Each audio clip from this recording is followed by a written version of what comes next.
ये बिल वक्फ की जायदाद को बचाने के लिए, बल्कि वक्फ की जायदादों को खत्म करने के लिए।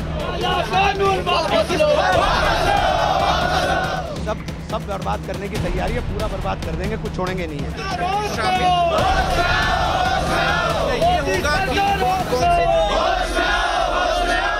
वक्फ की जमीनें लूट करके अपने उद्योगपति दोस्तों को देना चाहते हैं क्या? किस बिल पर इसने असहमति की आवाज को सुना है?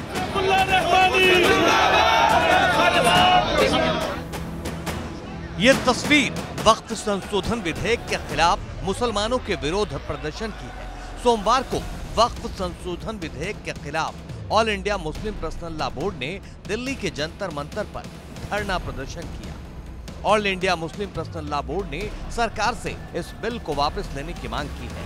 इस विरोध प्रदर्शन में AIMIM चीफ असदुद्दीन ओवैसी, कांग्रेस सांसद इमरान मसूद, IMUL सांसद ET बशीर, TMC सांसद अबू ताहिर और CPI महासचिव सैयद अजीज पाशा शामिल हुए। AIMIM चीफ असदुद्दीन ओवैसी ने कहा कि वक्फ संशोधन बिल कानून के नाम पर अराजकता फैलाने वाला है और वक्फ की सुरक्षा और पारदर्शिता के नाम पर वक्फ संपत्ति को तबाह करने और इन पर कब्जा करने की साजिश है। इसलिए हम सरकार से मांग करते हैं कि वो अपनी कार्रवाई से रुक जाए और बिल वापस ले। हमारा काम विरोध करना है क्योंकि ये अनकॉन्स्टिट्यूशनल है। ये बिल वक्फ की जायदाद को बचाने के लिए, एनक्रोचर्स को निकालने के लिए नहीं, ना उसकी इनकम को बढ़ाने के लिए, बल्कि वक्फ की जायदादों को खत्म करने के लिए, मुसलमानों से उनकी मस्जिदें, दरगाहें, खानखाहें, कब्रिस्तान को छीनने के लिए इस तरह का प्रोविजन उसमें रखा गया है। तो इनकी नीयत खराब है और ये चाहते हैं कि देश में और दूरियां बढ़े दो बड़े समुदायों में। तो इसका विरोध, क्योंकि संख्या बल तो है बीजेपी। अरे हाँ, देखिए, हम तो ये कह रहे हैं कि हम विरोध करेंगे।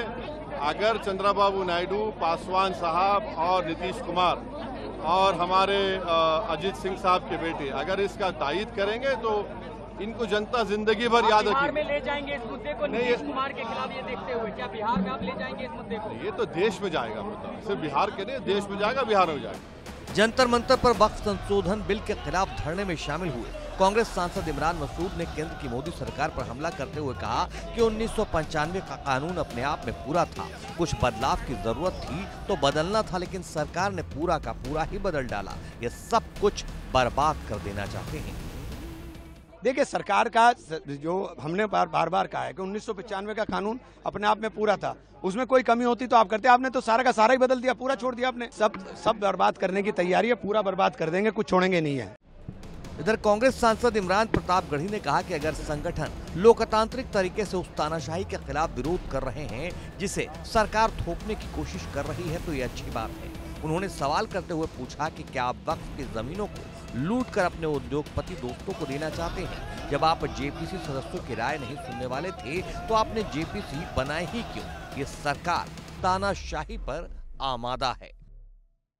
ऐसे में सरकार जो तानाशाही थोपने की कोशिश कर रही है उसके खिलाफ लोकतांत्रिक तरीके से अगर संस्थाएं विरोध कर रही हैं तो अच्छी बात है, विरोध करना चाहिए। क्योंकि सरकार क्यों तानाशाही थोपना चाहती है? वक्फ की जमीनें लूट करके अपने उद्योगपति दोस्तों को देना चाहते हैं क्या? ये सरकार असहमति की कौन सी आवाज को सुनती है? किस बिल पर इसने असहमति की आवाज को सुना है? इसी देश की पार्लियामेंट में 146 सांसदों को सस्पेंड करा करके 10वें बिल पास कराए गए थे। ये असहमति की आवाज सुनने वाली बात हुई। जेपीसी का गठन क्यों किया आपने जब जेपीसी के सदस्यों की राय को सुनना ही नहीं था?